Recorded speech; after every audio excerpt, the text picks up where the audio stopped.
Olá a todos, vamos dar continuidade para a nossa aula de matemática básica.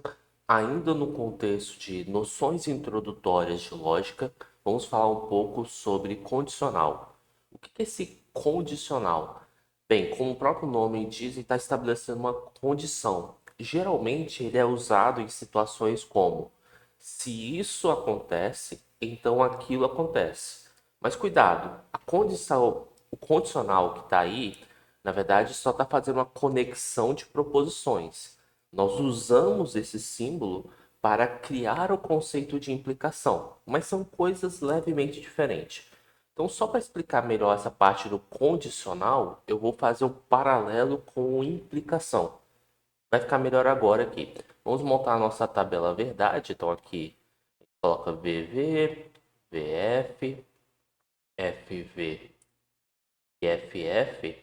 E nós vamos analisar o seguinte: sobre essas condições, será que o P condicional Q é verdadeiro ou falso? Então vamos lá. Vamos imaginar assim: se fizer sol, então vou à praia. Vamos imaginar essa frase. Então, P é se fizer sol, Q é vou à praia.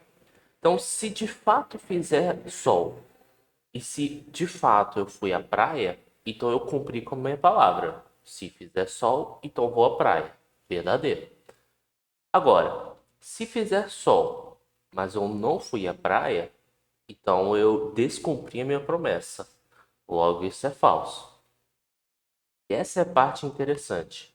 Se não fizer sol e eu fui à praia, eu posso dizer que eu quebrei minha promessa? Não, porque eu só prometi caso fizesse sol. Se não fizesse sol, tanto faz, eu poderia ter ido para a praia ou não. Então, aqui a gente estabelece o valor lógico verdadeiro. Por quê? Porque não foi falso. Lembre-se, na base da lógica, toda proposição ou é verdadeira ou é falsa. Então, essa é a estrutura lógica da tabela verdade da condicional. A única possibilidade onde dá falso é quando P é verdadeiro e Q é falso. Uma observação que no contexto de implicação, a gente costuma chamar o P de hipótese e Q de tese. Ou seja, nós podemos usar isso para criar implicações e assim funciona, hipótese e tese.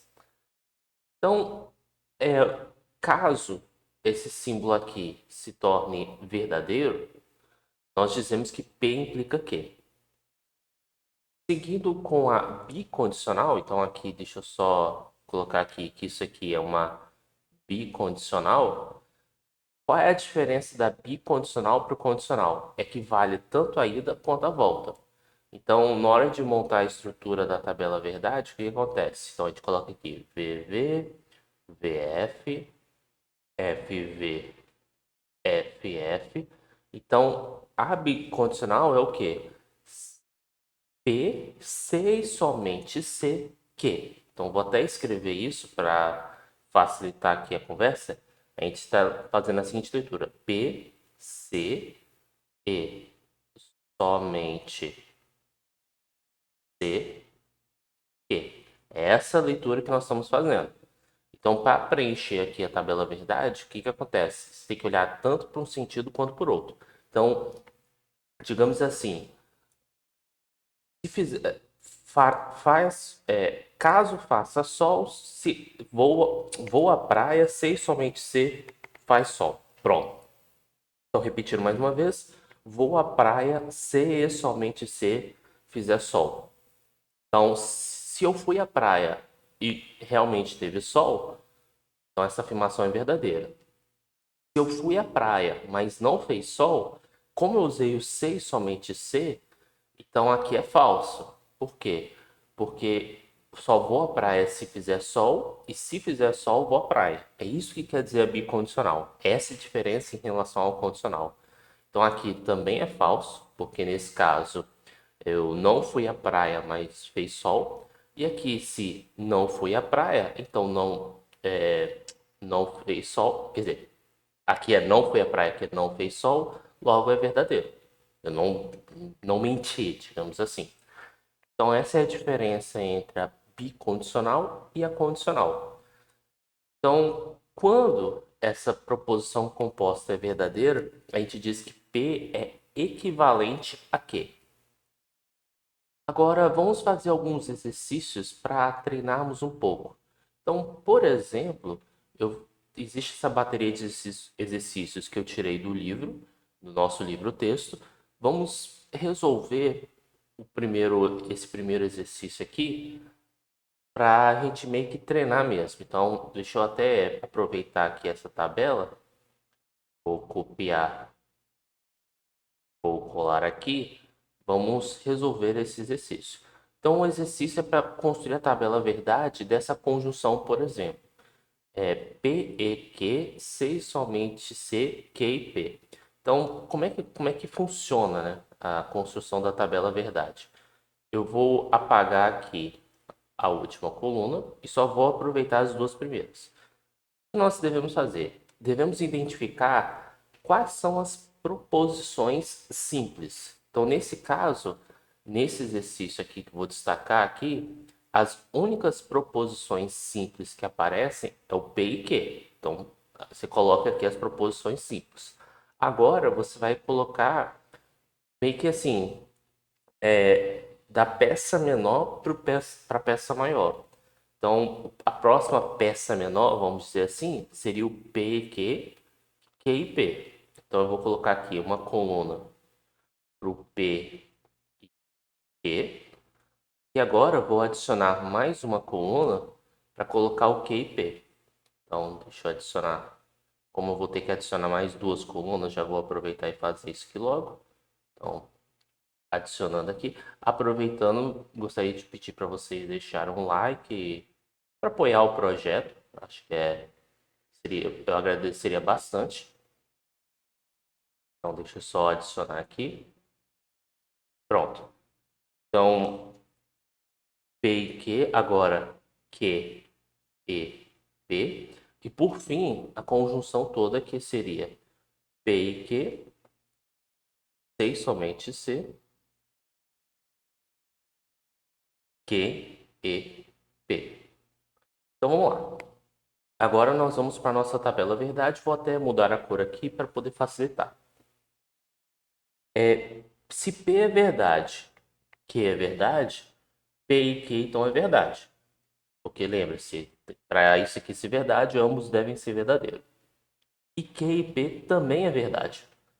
Então, se essa proposição é verdadeira e essa proposição é verdadeira, como você está numa bicondicional e ambos os lados são verdadeiros, então aqui é verdadeiro. Agora, se P é verdadeiro, Q é falso, então isso aqui é falso, porque para ser verdadeiro os dois precisam ser verdadeiros. Aqui também é falso, só que aí novamente, como os dois lados são falsos, ou seja, possuem o mesmo valor lógico, logo isso aqui é verdadeiro. E aqui acaba que o procedimento é análogo, então eu só vou dar o Ctrl C, Ctrl V. E agora aqui, falso, falso. Então isso aqui também é falso, isso aqui também é falso, mas novamente isso se torna verdadeiro. Ou seja, P e Q é equivalente a Q e P. Isso a gente costuma dizer que é uma tautologia. Ou seja, é você dizer a mesma coisa com as palavras diferentes. Então, tem até pessoas que podem até achar que não falei nada, né? Só troquei a ordem dos fatores.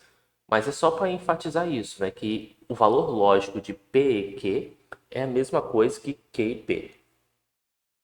Então, existem outros exercícios que estão aqui na lista. Sugiro fortemente que vocês selecionem alguns exercícios. Qualquer coisa, se vocês tiverem dificuldade em algum deles, podem deixar nos comentários ou mandar mensagem que a gente pode ir discutindo. Seguindo a nossa aula, nós temos o conceito de sentenças abertas. O que quer dizer isso? Toda proposição, ou ele é verdadeiro, ou ele é falso. Até aí tudo bem.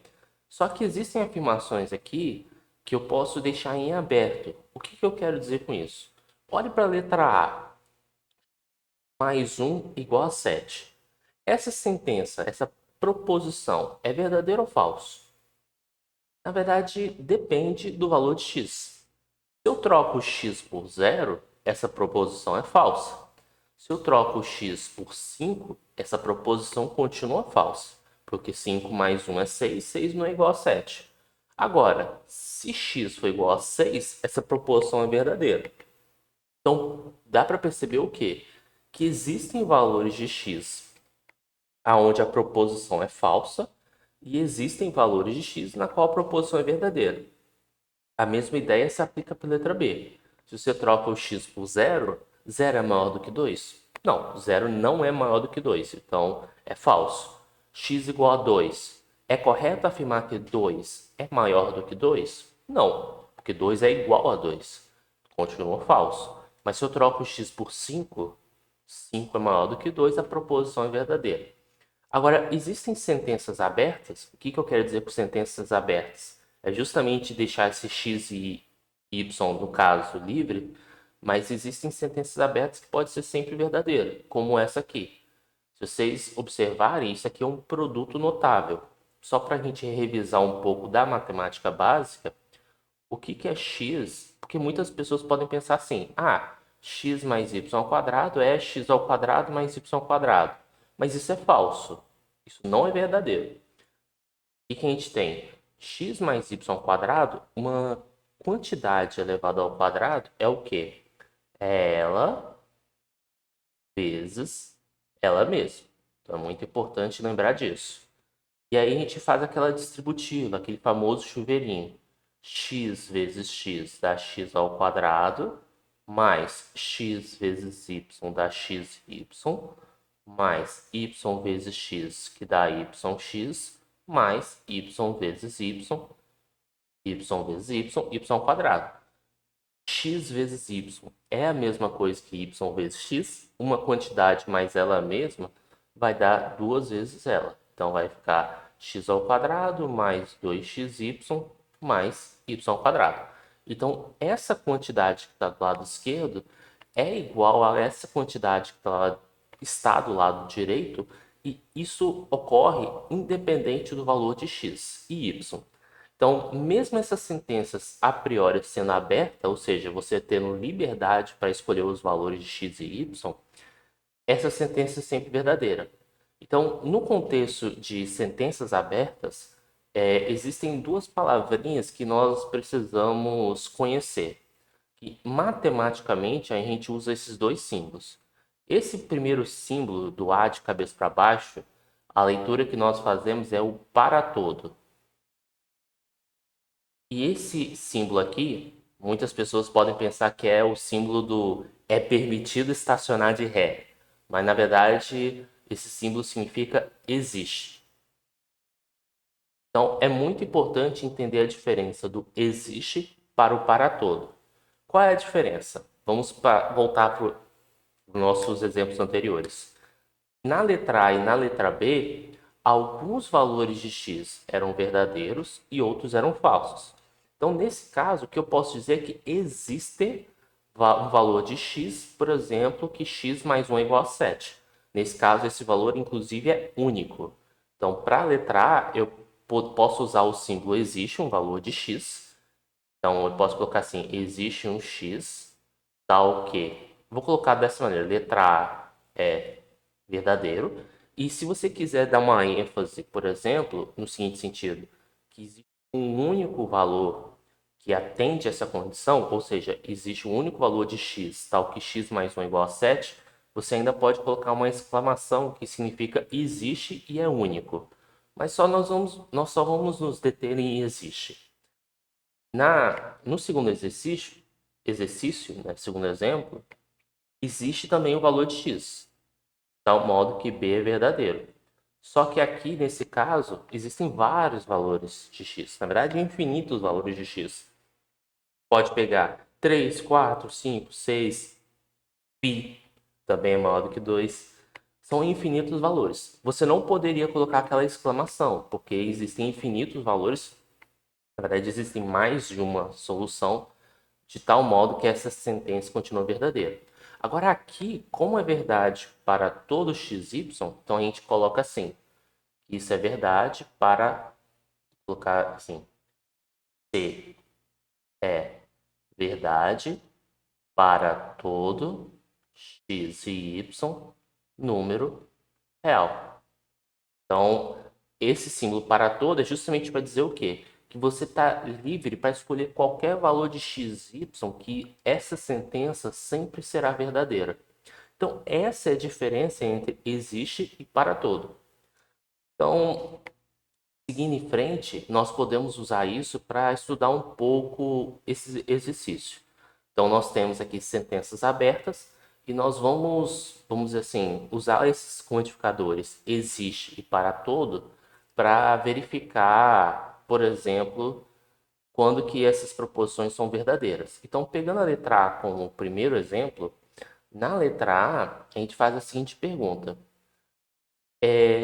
Quais são os valores de x de tal modo que essa sentença é verdadeira? Então, nós temos aqui a fórmula de Bhaskara, porque é uma equação de segundo grau. Como vai existir uma aula específica para isso, então aqui eu vou um pouco mais direto. E o que eu quero dizer com ir um pouco mais direto? Se você trocar, por exemplo, o x por 1, você trocar o x por 1 aqui em cima, você vai ter a solução do problema. Porque, ó, 1 menos 5 vezes 1. Deixa eu anotar aqui. 1, porque 1 ao quadrado dá 1, menos 5 vezes 1, mais 4. 5 vezes 1 dá 5. Aqui, 1 menos 5 dá menos 4, menos 4 mais 4, zerou. Então, x igual a 1 é uma solução. Se você troca o x por zero, isso aqui é falso. Na verdade, a outra solução aqui, deixa eu ver, seria o x igual a 2, não, o x igual a 4. Quando você troca o x por 4, 4 ao quadrado dá 16, menos 5 vezes 4, mais 4. 16 mais 4 dá 20, 5 vezes 4 dá 20, e 20 menos 20, zero. Então, aqui eu vou colocar x igual a 1, x igual a 4, são as soluções dessa equação. Ou seja, são os valores de x de tal modo que essa sentença é aberta. Então, o que eu coloco? Existe x ou para todo x? Como não são todos os valores de x, então a gente coloca um existe x. Então, existe x, número real, tal que essa sentença é verdadeira. Não vou escrever tudo. Bem, continuando aqui o nosso exercício, então aqui eu vou jogar um pouco para baixo. Opa! Vamos resolver a letra B e depois a letra G. Na letra B, quais são os valores de A de tal modo que essa afirmação aqui, que eu estou escrevendo, ela é verdadeira? E, na verdade, isso aqui vem de um produto notável. Então, vamos desenvolver aqui para entendermos melhor. Então, eu vou pegar apenas o lado esquerdo, vou desenvolvê-la usando o quê? Distributiva, ou o famoso chuveirinho.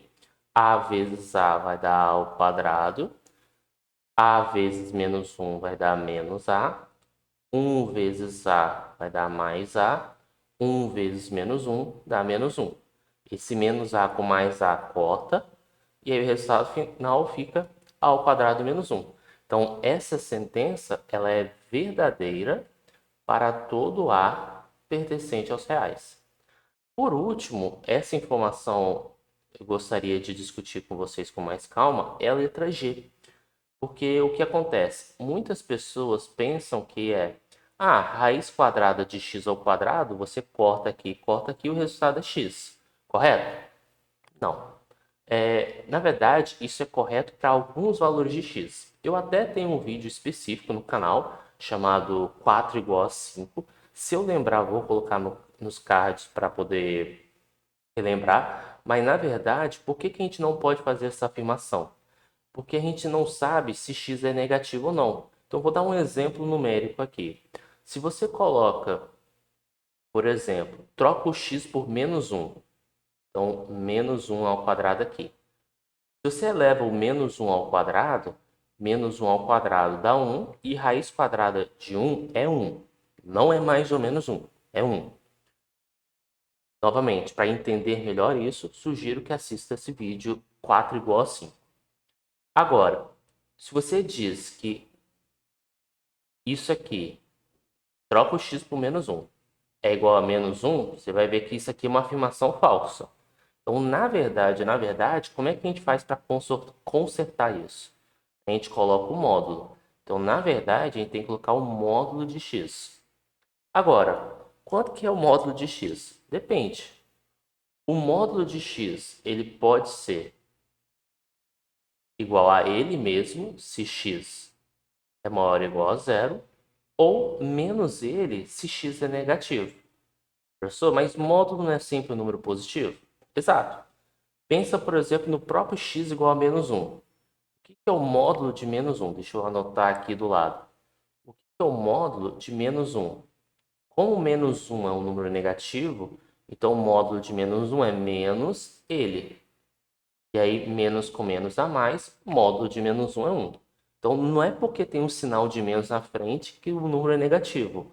Às vezes é justamente o contrário. O fato de você colocar o menos na frente pode torná-lo positivo. Então, é muito importante se atentar a isso.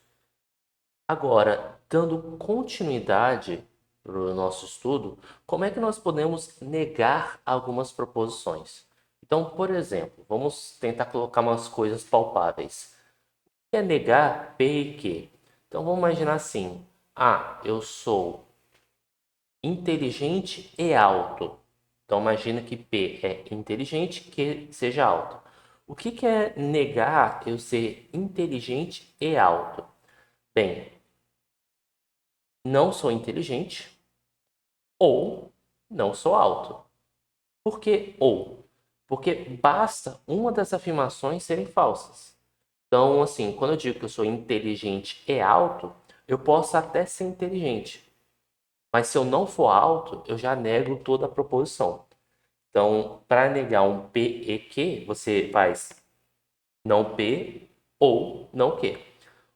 O ou aqui, então imagina assim, eu sou inteligente ou sou alto.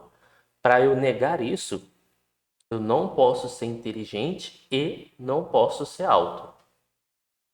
Então, observe as propriedades de negação envolvendo o ou e o e. Agora, P e Q aqui na condicional. Então, imagina a frase: se fizer sol, então vou à praia. Como é que eu nego essa proposição? Eu posso negar fazendo o seguinte: se fizer sol e não foi à praia, então eu neguei essa proposição. Então, se fizer sol e não foi à praia, essa condicional acaba sendo falsa. E aqui na bicondicional é o famoso igual mais diferente. O que eu quero dizer? Como aqui é ida e volta, então pode ser essa proposição, ou seja, fez sol e não fui à praia, ou, que aqui é se fizer, caso faça sol, se somente se irei à praia, se somente se fizer sol. Então, aqui eu fui à praia, mas não fez sol. E aqui não fui à praia e fez sol. Então, no caso, é um ou. Então, para você negar as proposições, a estrutura lógica é essa. É basicamente pensar assim, sob que condições eu vou estar mentindo ou dizendo um valor falso nesses cenários. Então, vamos aproveitar esse conhecimento aqui e fazer mais um exemplo mais direto ao ponto. A gente pode, inclusive, trabalhar na letra B. Então, o que é negar a letra B? Então, aqui nós temos uma primeira proposição, que é o P, a segunda proposição, que é o Q. Nós estamos no cenário P ou Q. Para negarmos o P ou Q, o que a gente faz mesmo? Não P e não Q. Então, para isso, o que eu vou colocar? Isso aqui não é verdade. Então, que 3 quintos é diferente de 6 sobre 10. E 3 vezes 10, que quer negar o quê? Trocar o diferente pelo igual. Eu não estou avaliando, pessoal, se as afirmações são verdadeiras ou falsas. Estou dizendo assim, fiz essa afirmação. O que é negá-la? Então, muito cuidado com isso, né? Então, o objetivo do exercício é exatamente esse. Não estou preocupado se essa afirmação de fato é verdadeira dentro da matemática. Eu só estou dizendo assim, Fiz uma afirmação. O que é negar essa afirmação? Vamos aproveitar e fazer a letra D. Letra D é o quê? P, que é essa primeira condicional aqui, condicional a quê? Então, P condicional a quê? Então, para eu negar isso aqui, o que eu faço? P tem que acontecer e não que tem que acontecer. Então, para eu negar essa afirmação, aqui eu repito o valor lógico do P e eu nego esse valor lógico. Eu nego que raiz quadrada de 4 é 2. Novamente, eu não estou avaliando se de fato é verdadeiro ou falso. Eu só estou negando essas afirmações. Então, é assim que nega uma condicional. Você mantenha o fizer sol, só que aí você diz que você não foi à praia. Então, esse é um resumo da parte lógica. Claro, vocês possuem total liberdade para fazer perguntas. Não é fácil pegar de primeira, então, por favor, interajam, sinalizem as dúvidas. Qualquer coisa, eu vou produzindo vídeos extras explicando as coisas com um pouco mais de calma. Então, espero que vocês tenham gostado dessa videoaula. Peço que curtam e até a próxima.